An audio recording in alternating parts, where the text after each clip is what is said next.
For people listening that are trying to catch up here, just Yep. explain what Origins is.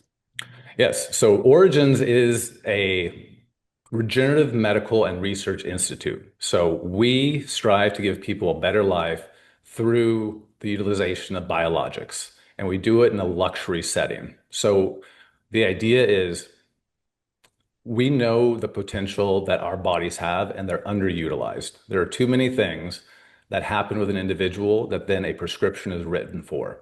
Our bodies are very capable of recovering on their own, but as you age, that regenerative capacity drops. By the time you reach 37, you are at a fraction of where you used to be. When you're female, you're far more complicated than I am as a male, meaning you need additional support. You become far more likely for autoimmune disease. Perimenopausal, menopausal states become an unknown because they've been unstudied here in the US. Mhm. When you start looking at things like uh, basic diabetes type 1, and you go, okay, how do we keep these beta cells going? We see time and time the ability to do so. And so, what Origins has done has gone through this process now for quite a long time, and we track, monitor, and actually administer in a clinical setting the ability for people to regain not only that hope, but actually have a curative effect on things that otherwise are told you're just going to have to live with, whether that is pain management or other pathologies. Right. Okay. Can you explain what stem cells are and what their function is? Yeah, so real straightforward. So stem cells, as we use them, mesenchymal stem cells, they're derived from the umbilical cord of a mother. So this is where there's a lot of misinformation. These are not fetal tissue. This is a consenting, donating mother who we start working with as she enters her second trimester of pregnancy. We are then with her throughout the rest of the pregnancy and are in the operating room during her cesarean section.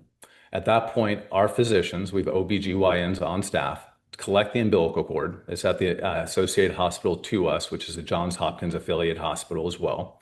We And take is an that down umbilical. in Panama? That's here in Panama. Got it. Yes. Okay. Yep. So literally, it's attached to our building. The building right next to us is the Johns Hopkins facility, and so that's where the OR is, and that's where our OBGYNs work as Got well. it. Got it. So we collect that umbilical cord, we take it back to our laboratory here on site, at which point we are stripping out what's called Wharton's jelly. It's what's inside of the umbilical cord. At that point, we're pulling out and identifying certain markers within this Wharton's jelly that represent an R or lack the certain characteristics that make a mesenchymal stem cell.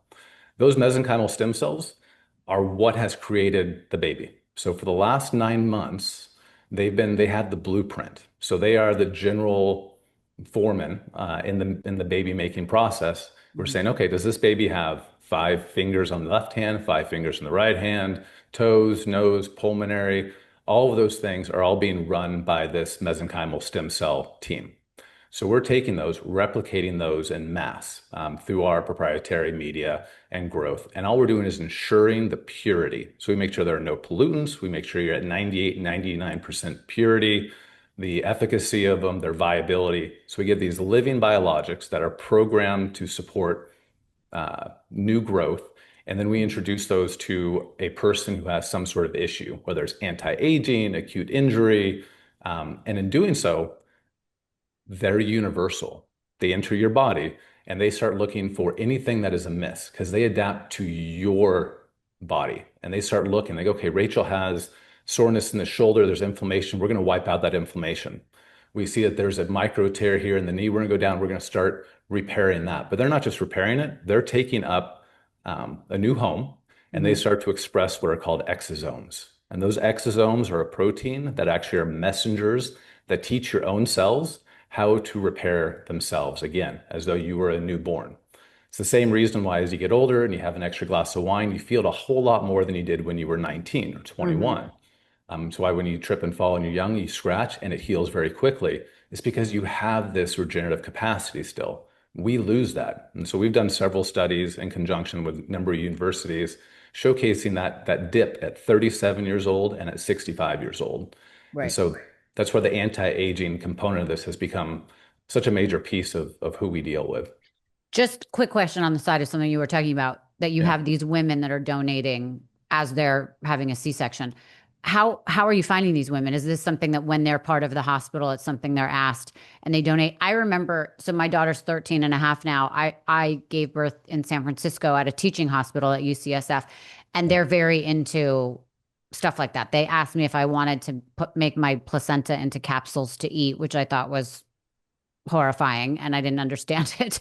And they Yep. asked me about the umbilical cord stuff. And I remember just saying, do I need it? I don't understand. And I guess people at the time, maybe they still do, they take the umbilical cord or what you're talking about, stem cells, and they like put it in their freezer in case something ever happens to their child.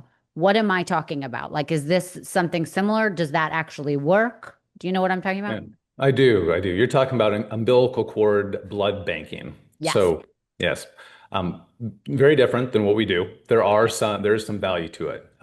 What you're able to do there, and it's limited strictly to the child itself, from who it came from, or to their parents. So you can't go outside of that scope for use. And also, it's strictly limited towards bloodborne illnesses, things like leukemia. It can certainly help with, but it's limited in scope. But I think it's for the companies who are doing it well. Kudos to them. Okay, I but know. that's good to Yep. know because I was always confused as to whether or not Yep. that was similar. Okay, so these women are signing these parts of them over their umbilical cords, and are you getting these daily? Like how often and how quickly do you need to use it? Can it be frozen? Do you have to put it into somebody within 24 hours? How does that work with timing? No, fantastic question. I actually just got this question from a patient who changed the date of their trip, and they said, "But I don't want to I don't want to force the mother to give birth sooner than she's ready." And I said, "That's not how it works." So it's a fantastic question. We follow the blood and tissue donation programs of the US the way they're set up. The majority of them come through our OBGYNs who are already these patients' primary caregiver during the pregnancy process.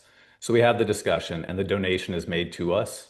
And so we go through them with that. But once they're taken in, a single umbilical cord will accommodate approximately 500 individual patients. So when we Wow, process that cord, once it's done and we've done all of our third-party checks, all of the reviews, it then is put into cryopreservation. got it. So in our laboratory right now, we have north of 100 billion stem cells that are in cryopreservation. And that's part of the difficulty here is when you create a great product, the thaw becomes just as important and the secondary check following the thaw. Because then you have to verify again that there has been no abnormalities, no change to the percentages, and this is still a viable product. But so How long can it be frozen where it's still good? upwards of 10 years. Wow. Yep. So that's what we've seen thus far. But each time, and there are times where you have to, because we've shipped our product to utilize and to test elsewhere. And you see even during the shipping process that at any point, if it loses its freeze, when they get refrozen way back up, it's a dead product. And that's what you see a lot happening around the world is people are shipping what is a good product, but there's no secondary check when it lands. And without that, someone's paying for essentially a placebo or a lack of a product. Right, of course. Okay, you were talking about earlier about how the stem cells go into the body and they find where they need to be within that individual. I think there's a lot of misconception about how long that takes. People think that it happens immediately. Some people say it happens after a year. Talk about the process of how long it takes for those stem cells to find what is wrong and what needs to be repaired. Oh, absolutely. So because it's a living biologic, and there's an old joke that cells don't read textbooks. They do things in their own time, and sometimes they cure things we don't even intend for them to go fix. Hmm. Vice versa, depending on where a person is at, it can take longer or shorter periods of time. But what we know definitively is that window where they're going to work and they're communicating with your own cells and they're teaching them how to behave and how to act is day one when they enter, but that you won't notice the impact. This is not a pharmacologic where you're putting it in and immediately addressing a pain point. These actually have to go in and then start to work on the repair. So from day one till month nine, you're in the sweet spot as far as where these cells are retraining, teaching, and encouraging your body to regenerate itself.